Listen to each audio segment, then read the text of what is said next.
Alright, so I'm going to tell you guys about a few specific shapes that can be graphed using polar equations, and knowing these are going to be helpful when you start your calc topics next year. So here's a brief intro. So first we're going to talk about lines, and lines can be graphed when theta equals any variable, which is going to give you any line. Or you can have r cosine theta equals a, and that's going to give you a vertical line like this. So for example, if r cosine theta equals 4, it's going to be a vertical line intersecting the x-axis at x equals 4. Or you can have r sine theta equals whatever, we'll call it b, which is going to be a horizontal line, and if b is 1, then it'll be a horizontal line intersecting the y-axis at y equals 1. And that's pretty much all you got to know about lines. So also we can talk about circles with polar coordinates. So first, if the radius equals anything, we'll call it r equals a, and say the radius is 4, you're going to have a circle centered at the origin or pole with radius 4. That's not a very good circle, but you guys get the point. Another format is r equals 2a cosine theta, which would have the center at a comma 0 and a radius of absolute value of a. And in the example, 4 cosine theta or 2 times 2 cosine theta, so that's why the radius here is 2 units. And then also you can have r equals 2b sine theta, which would have the center at 0 comma b and the radius with absolute value of b. So negative 4 sine theta, the radius is going to be 2 again, right there. And then pretty much an equation in general for circles with polar coordinates is going to be r equals 2a cosine theta plus 2b sine theta, which would show a circle centered anywhere. So it could be any one of these circles I drew here, centered anywhere with a radius of root a squared plus b squared and the center at a comma b. And that's for use with any circle in polar coordinates.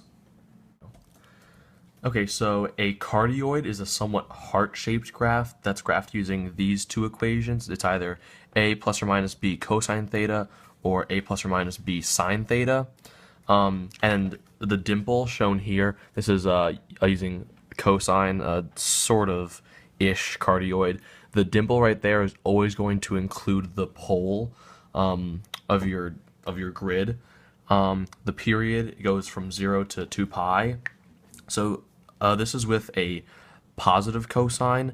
Now also with a cardioid, your a and b values have to be equal to each other. So I guess if you wanted to, you could represent it as a plus or minus a cosine theta or a plus or minus a sine theta.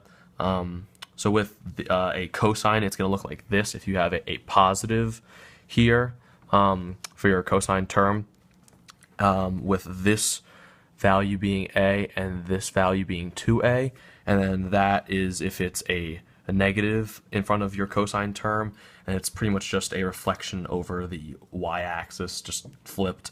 And this is for a positive if you have a sign in, and this is going to be the value of a, and that's going to be the value of 2a, and then this is negative, it's just flipped or reflected over the x-axis.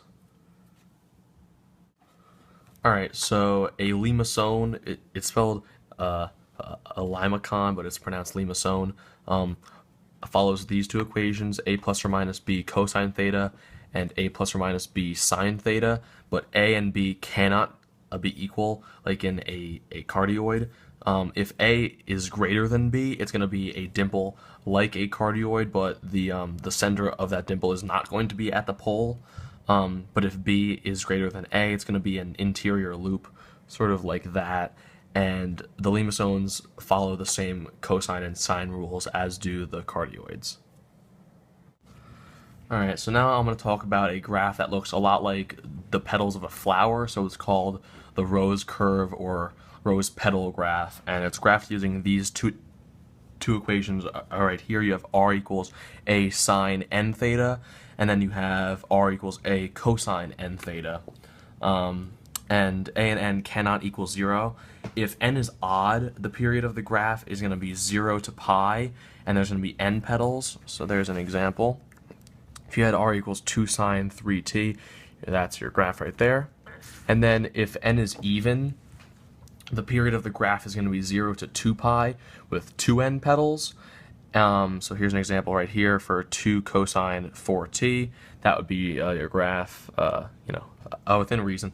And a is the length of each petal, so that a coefficient in front is going to be the length from the pole here to the tip of that petal. That's going to be the value a.